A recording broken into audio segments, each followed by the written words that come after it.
আসসালামু আলাইকুম। অনেকদিন পর একটা ভিডিও পোস্ট করছি। এটা ছিল হচ্ছে আমাদের একটা babies day out, but babies are not that little babies. এরা হচ্ছে সব টিনেজ বেবিস। ওদেরকে নিয়ে নাফিস আর আমি একটু ফান অ্যাক্টিভিটিসের জন্য আজকে বের হয়েছিলাম। আমার ভাই, আমার দেবর, ননদ, ওদেরকে নিয়ে আমরা হচ্ছে একটু ঘুরতে গিয়েছিলাম টগি ফান ওয়ার্ল্ডে। যেহেতু বাচ্চা কাচ্চা বড় হয়ে গেলে ওদেরকে এই টিনেজ টাইমটায় তাদের আসলে কি অ্যাক্টিভিটিস থাকতে পারে এটা নিয়ে আমরা খুবই কনফিউজ থাকি। এই জন্য ওদেরকে নিয়ে দেখা যায় অনেক সময় বের হওয়া হয় না, ঘুরতে যাওয়া হয় না। তো এটা আমাদের একটা প্ল্যান ছিল, অনেক দিনের প্ল্যান। আমরা এক্সিকিউট করতে পেরেছি অনেক দিন পরে।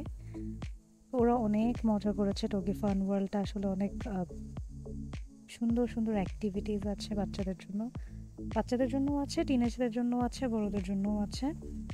এখানে গেলে আপনারা অনেক মজার মজার এক্সপিরিয়েন্স করতে পারবেন, যেমন এই জাম্পিং।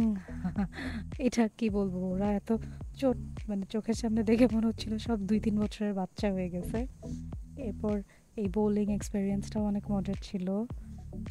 আমিও একটা দুটা ট্রাই করেছিলাম, বাট আমি আসলে কিছুই পারি না। আমি ওদের সাথে ওই দিন ছিলাম আমি গার্ডিয়ান। আমি ওদের ফান দেখছিলাম, ওদের সাথে এনজয় করছিলাম। একটু পর ওদেরকে পানি খাওয়াচ্ছিলাম, বিকজ ওরা অনেক খেলাধুলা করে অনেক ডিহাইড্রেটেড হয়ে যায় বডি, সো পানি খেতে হয়। তো আমি ওদের পানির বোতল নিয়ে নিয়ে ওদের পিছিয়ে পিছিয়ে ঘুরতেছিলাম।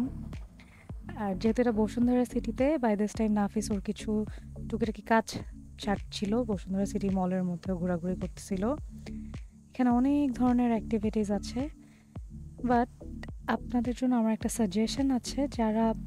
যেহেতু আমি টগি ফান ওয়ার্ল্ডে ফার্স্ট টাইম গিয়েছিলাম, তো আমার মতো অনেকেই হয়তো ফার্স্ট টাইম আছেন যারা যাবেন।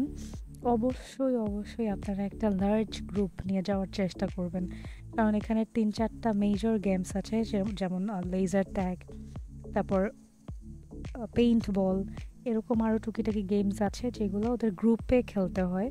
সো মিনিমাম 6 জন লাগেই। তো এরকম একটা বিগ গ্রুপ গেলে তখন হচ্ছে আপনারা বেশি ফানটা করতে পারবেন। আমরা যেহেতু 3 জন ছিলাম, আর আমি এত রাইডস পছন্দ করি না দেখে আমি জাস্ট গার্জিয়ান হিসেবেই ছিলাম। আমি এত ফান খেলাধুলার মধ্যে যাই নাই, তো আমাদেরকে একটু হ্যাসল ফেস করতে হয়েছে। তো আমরা ওখানে গিয়ে অনেকের সাথে পরিচয় হয়েছে। আমি গ্রুপ করার চেষ্টা করেছিলাম যে আননোন কিছু মানুষের সাথে কথা বললে যে আছেন আপনারা একসাথে, যেহেতু আপনারাও 2-3 জন আছেন, আমরাও 2-3 জন, আমরা একসাথে মিলে দেন গেমটা খেলি। কারণ আদারওয়াইজ আমাদের হচ্ছে যেই মেজর গেমগুলোর জন্য ওইখানে মানুষ যায় সেটাই হবে না। তো লাস্টে একদম শেষে আমার ভাই, সে একটা বাচ্চাদের একটা মুড়িঘণ্ট জিনিসের উঠে গেছে। এটা বেসিক্যালি নাকি বাচ্চাদের, বাট আমি জানি না কেমন এখানে ছোট ছোট বাচ্চারা উঠে।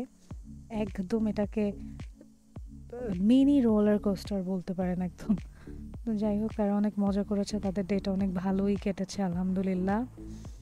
বাট এই জেনজি জেনারেশনের একটা কাহিনী আছে, এরা ক্যামেরা শাই, এবং ওদের ক্যামেরা ধরলেই ওরা কীরকম জানি অকওয়ার্ড হয়ে যায়।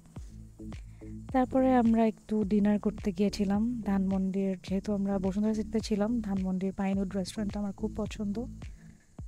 এটা একটু লেট নাইট খোলাও থাকে, এই জন্য আমরা এটা প্রেফার করি।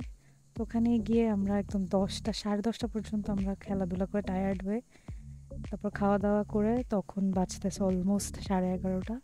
দেন আমরা ওখান থেকে বের হয়ে আবার বাচ্চাদেরকে বাসায় পৌঁছে দেওয়ার জন্য যাচ্ছি। অনেক বৃষ্টি হচ্ছিল এবং আমরা অনেক মজা করছিলাম। ভালো থাকবেন সবাই, দেখা হবে নেক্সট ভিডিওতে। আল্লাহ হাফেজ।